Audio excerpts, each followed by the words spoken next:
Welcome back to the Deep Frame Podcast. Today, I want to spend real time hours if we need to, breaking this whole thing down. Because too many people get caught in the surface level stuff, the headlines, the sound bites, the little clips that go viral, and nobody actually sits down to connect the dots and see the full picture. That's what we do here. We don't just glance at the frame, we step inside the frame. We look deep, and we're going to do that today with Trump, with Biden, with the machine behind both of them, and with the larger ideological war that's been eating away at this country for decades. Let's start with Trump because love him or hate him, he's a central figure, maybe the central figure in the modern American story. And people try to tear him apart every single day. They say he's unfit, they say he's unstable, they point at his health, they nitpick every word, and honestly, we've seen this game before. They did it with Biden too. He's senile, he's weak, he's too old. The difference is the way they play it.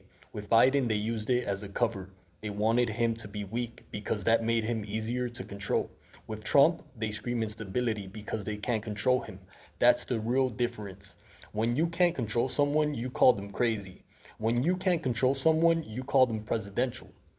That's the frame, and that's the deception. Now, let's not ignore reality. Trump is human. He's not invincible. He's in his late 70s or 80s, if I'm not wrong. He gets tired. He stumbles over words sometimes, but so do you. So do I. That's called being human. The question isn't whether he's perfect. The question is whether he can lead, and the record shows he can. He's already done it once. Economic growth, unemployment at historic lows, manufacturing returning, trade deals renegotiated, and most importantly, he broke the illusion that America had to just follow the globalist script. He showed you could rip up the script and write your own. That's why they fear him. That's why the machine, media, bureaucracy, deep state, call it what you want, try so hard to paint him as unstable. Because if people believe he's unstable, then they don't listen to what he's actually saying. And if they don't listen, they never realize the machine is the real problem. Now, Biden, let's talk honestly, because I don't hate Biden. I don't think he's some supervillain. I don't think he's the one pulling the strings. Look at the man. Watch him when he speaks. Half the time he looks like he's reading a teleprompter for the first time. He stumbles. He loses his train of thought. Sometimes he doesn't even know where to walk after a speech. That's not me mocking him. That's just reality. And here's the point. If that's the man, then who's running the show? It's not him. It's the administration around him. The Obama leftovers. The Clinton network. Kamala waiting in the wings. Lobbyists. Donors. The intelligence community. The bureaucrats. That's who runs Biden's presidency. He's a face, he's a mouthpiece, he's a vessel. Now, does that mean Biden did nothing good? No. To be fair, there were moments, small ones, where his administration passed bills that put money into infrastructure that gave short-term relief to working families. But were those really his ideas? Or were they the result of decades of Democratic policy goals just waiting for someone to sign them? That's the distinction. Biden wasn't steering the ship. He was sitting in the captain's chair while everyone else, unelected, unaccountable, steered it for him. Here's the deeper truth. It's not Trump versus Biden. It's not Republican versus Democrat. That's the surface frame. The deeper frame is this ideological war being waged inside America. A war between people who want America to remain free, sovereign, independent, and people who want to import ideologies that have failed everywhere else. Communism, socialism, anarchism, globalism, call it whatever you want. At its core, it's about control. It's about taking away your ability to think for yourself, act for yourself, build for yourself, and replacing it with a state that promises safety but delivers chains.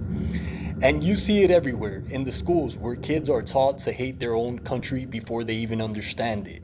In the media where the narratives are carefully crafted to make you feel despair instead of hope. In the bureaucracy where every law and regulation chips away at your freedom in the name of protecting you. In the economy where inflation is not an accident but a tool to make you dependent in culture where chaos is celebrated and tradition is mocked. This didn't start yesterday. This has been building for decades. Step by step, inch by inch, they understood that you don't flip a country overnight.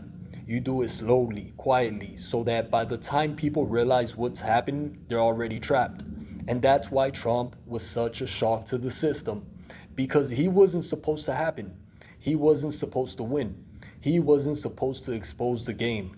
And once he did, once he broke through the firewall, they've been scrambling ever since to shut him down. Impeachments, investigations, indictments, anything they can throw at him to distract you from the real question. Who benefits if Trump is gone? Who steps in if he's out the way? And the answer is always the same: the machine. The same machine that's been running things for years, regardless of whether there's an R or a D in the White House. The machine that tells you left versus right is the battle, when reality is the people versus the machine. So here's what I want you to do today. I want you to take the time to dig into all of this, not just the headlines, but the history, the ideology, the psychology, the strategy. Because when you look at Biden's presidency, when you look at Trump's attacks, and wait, when you look at the media spin, none of it makes sense until you see the bigger frame. And once you see it, you can't unsee it.